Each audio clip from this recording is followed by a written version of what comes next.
Coach, all the hype around ASU and you guys playing a Pac-12 team and blah, blah, blah. Did you felt like you let one slip away? I definitely feel like that. We're down 21-7, and we battled back and got to 21-21. I felt like at that point, with 8 minutes to go in the game, I really felt like we had the momentum. And for whatever reasons, we didn't play well the last 7 minutes. But as far as our overall performance, it was pretty enviable. And really, the game really came down to negative plays. We made, for us on offense, we're really a go forward team, even if it's a yard or two.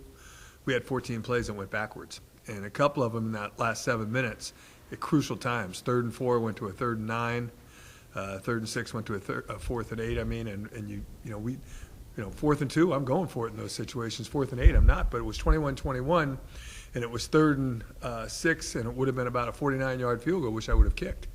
And we lost 3 or 4 yards, and then now it's a 53 or 54-yard field goal, and you don't want to give them that field position if you miss it. So, you punt it and you hope for the best. And unfortunately, once we punted it, they played better than we played the last 7 plays. But really, in the 59-yard run that got them down to the 5-yard line, no, they can say what they want, but that was us being desperate trying to make a stop too. I mean, that wasn't exactly, us playing solid, schematic football. That was us trying to make a play on defense, and they came up with a good play against what we did, and they, that was their longest play. So, I thought it was a good football game. I thought it was a good learning experience for our players. There's a lot that we can learn from it.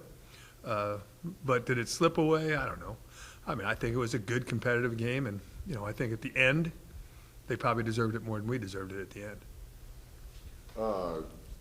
Deserved it more than we deserved it. Why? Well, I think that, they didn't have as many negative plays. I think that's one. And they took advantage of some of the opportunities that we gave them. They had a long kick return that resulted in a touchdown, and, that's unfortunate. They fumbled their punts and recovered them. One time it was laying right in front of us on the 11-yard line. It's just unfortunate we didn't. We had great coverage, and it was a good punt, and the kid dropped it, and the ball, for me and for our coaches, I think it seemed like the ball was on the ground forever, and they fell on it. I think it was on the 9, 10, 11-yard line or whatever. But I think that our mistakes led to our demise. So from that standpoint, I think that, you have to live with the loss. I mean, I just think that we don't go backwards on offense, and we gave up 9 plays of 15 yards or more on defense. And I think that, though, if you really look at it, they had 500 and something offensive yards, 140 in the last 2 drives. I think that those were really the outcome of the game. I think that, overall, 53 minutes, I was extremely pleased with how we played. There were 7 minutes I wish we could have back, and then maybe you'd be talking about a great win and all that great stuff. But in reality, we lost, and we have to deal with it. And it was a great effort, and I complimented our team for the effort, but I'm just not into, when we prepare and you do all the things we do and have the opportunity we lost. And I think we have to learn from it just like you'd learn from any loss. Coach, moving forward, Northern Iowa, I was looking at their stats. They have 2 quarterbacks that they kind of run. How do you even begin to defend against 2 quarterbacks? Well, 2 quarterbacks and 2 diversely different quarterbacks. I mean, one's a thrower and one's a runner, and one is 6'2", 226, and it's like playing a wildcat offense on every down where they have an extra running back in the game, except he can throw it. The one thing they want you to think is that every time he's in the game, all they're going to do is run it. He threw some great balls and some great deep balls against Eastern Washington. The other guy is your typical pro-style quarterback that threw for 1,400 or 1,500 yards last year for a very good Northern Iowa team. So I think that, if I'm in that situation, I'd feel pretty confident that I have 2 guys that it's kind of like us. You have to prepare for us under center, and you have to prepare for our shotgun stuff. So it's really almost two different offenses that you have to prepare for in 3 days. Well, we have the same challenge now that we have to prepare for both quarterbacks that really emphasize different things when they're in the game. If you had to pick a poison, would you prefer that they run or throw? Well, I think I'll leave that one off the air for right now as far as what we prefer. But the reality of the situation is that they are very potent either way. I mean, their skilled athletes are very good. They have 14 or 15 returning starters and a very big offensive line. So there's a lot for us to deal with, and I think a team like this is going to challenge us defensively, in a lot of ways, and that maybe similarly that Arizona State did, only they just used one quarterback to do it. They've given up a lot of points in the last few weeks. Where do you see weaknesses on their defense? Well, I think number one, you have to look at where they gave them up. They gave them up throwing, and they gave up a lot of yards on their punt team, giving up some punt return yards against Iowa State. But I think the 500 yards passing by Eastern Washington, that's what Eastern Washington does. Eastern Washington had 26 carries for 24 yards, or 24 carries for 26 yards, something ridiculous like that. Well, we're just the opposite. So maybe we're playing to their strength. I don't know. But the fact is that we're going to run the ball. And I do think the one thing that's been kind of true for us and against both Montana and Arizona State, we got to get back to making some big plays in the run game. I think that we've done a great job of being grinders, but we need to make some more plays of 15 or more yards in order to be a little bit more explosive ourselves, regardless of how good they are on defense against the run, which it seems like they're very good. We're going to run the ball. Does it seem like defenses are more clamping down on Chris Brown? Well, I can honestly say that you got to pick your poison, and I think right now, if you had to look at us, you have Joe Prothro is on pace to rush for 1,000 yards. Chris Brown's still close to being on pace to rush for 1,000 yards, and the position we have to get going in reality is Corey Garcia in the slots. We need a little bit more productivity out of those guys in order to make sure that the entire offense and the entire field is being stretched the way we want it to be stretched.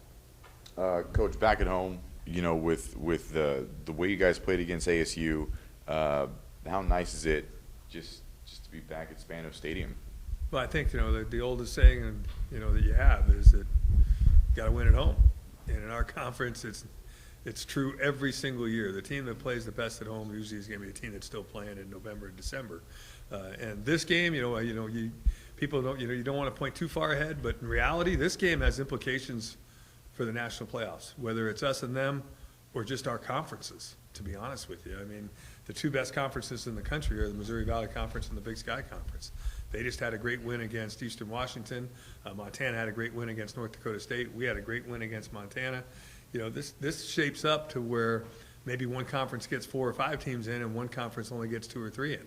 And I think so it has conference implications. It's got Cal Poly implications. It probably has Northern Iowa implications. So for a game in Game 3 to be played, I think the rankings take care of themselves as the year progresses.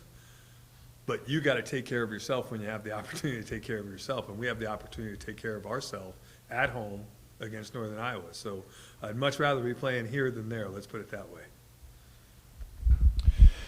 I didn't get to see the game, but I talked with a gentleman that flew out and watched it, and he talked about how impressed he was, the way your offense worked, the way they would not allow the quarterback to get outside, so you went over the middle and ran the option. I mean, what did you like about the Arizona State game?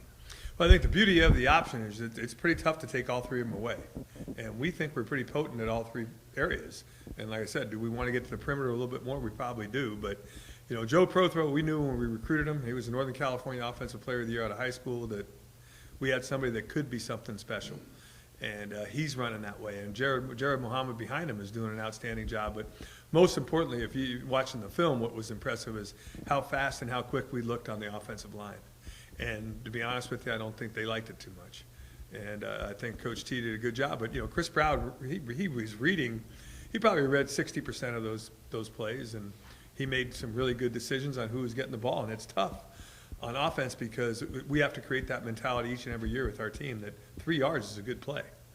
And I think from tackle to tackle, I think we averaged about almost 7 yards a play from tackle to tackle, giving the ball to the fullback. So against that team with their size and their speed, I thought it was a really good performance inside. And I did like what I saw. And I thought, like I said, from the second quarter and the third quarter, those were our quarters.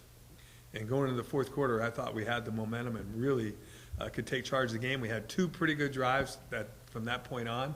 I think one was like 31 yards and one was like 34 yards, but both of them had bad third downs at the end of it that went backwards, that forced us to punt twice when we were close to midfield both times.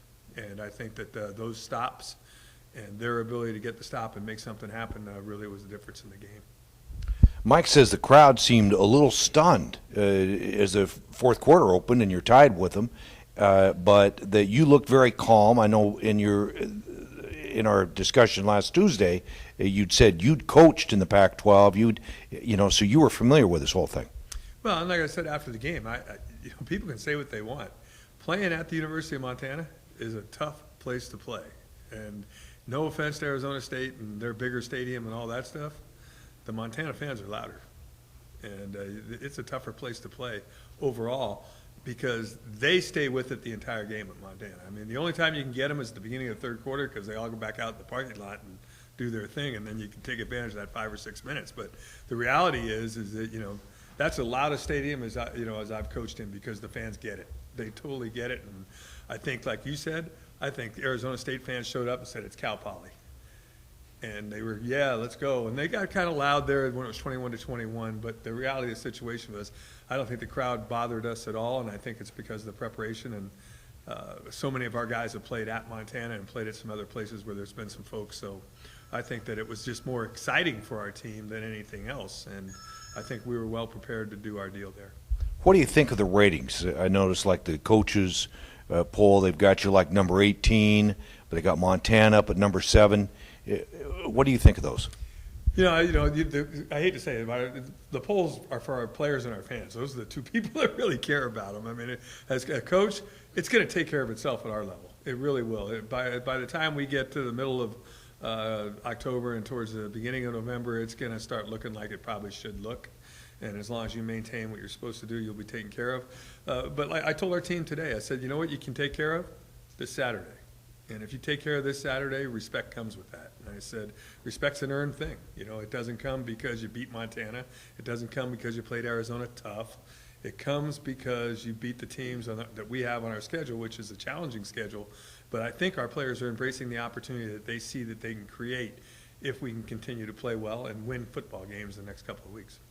Northern Iowa, I think, is ranked number 11. Are they a real good team? Oh, I think they're one of the best teams in the country. I think I voted them higher than that. And, for the last 10 years, they've been one of the best FCS programs in the country. They beat North Dakota State for their only loss last year that North Dakota State had. They've beaten Iowa before. I mean, they've beaten some big schools before. And I think that, they're capable. I think themselves, Illinois State and North Dakota State are probably 3 teams in that conference that are capable of making a run at the national championship again. So this is a great test for us to find out exactly how good we are and where we are in that whole kind of national scene going into the Big Sky Conference the following week.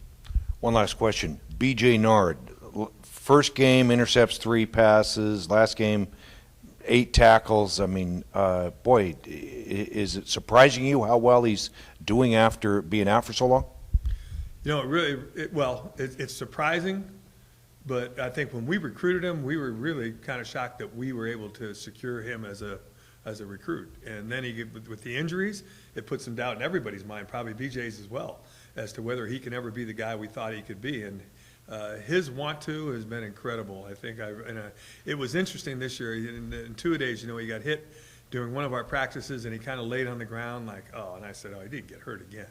But I think it was more laying on the ground saying, am I okay after that? And I think once he kind of got the confidence that he could play the game again, he got back to being what we thought he could be. And the other thing that's been kind of a blessing for him, he's always had a great body, but the weight room and what he's done, he's faster than he was 2 and 3 years ago because of all the work he's done on his legs to make sure that his right leg caught up to his left leg, and he really did heal properly from the ACL surgeries that he had. I mean, I think he's an incredible story. And I think the other thing I really like about him, he's pretty humble. Anything else you would like to add about the program and where you are at this point? Well, I think, being honest, if you would have told me we could be 1-1 right now with a win in Missoula, I probably would raise my hand and say I'm okay, coming home 1-1 from where we are. But I think in hindsight, when you look back on things like people have said already today, is when it was 21-21 in the fourth quarter, something special really could have happened. But you don't get to pass back. What you get to do is learn from it. So I think we're excited to be where we are. I think we have confidence that we're a good football team. Now we need to go prove it. Thank you. Yep, thanks.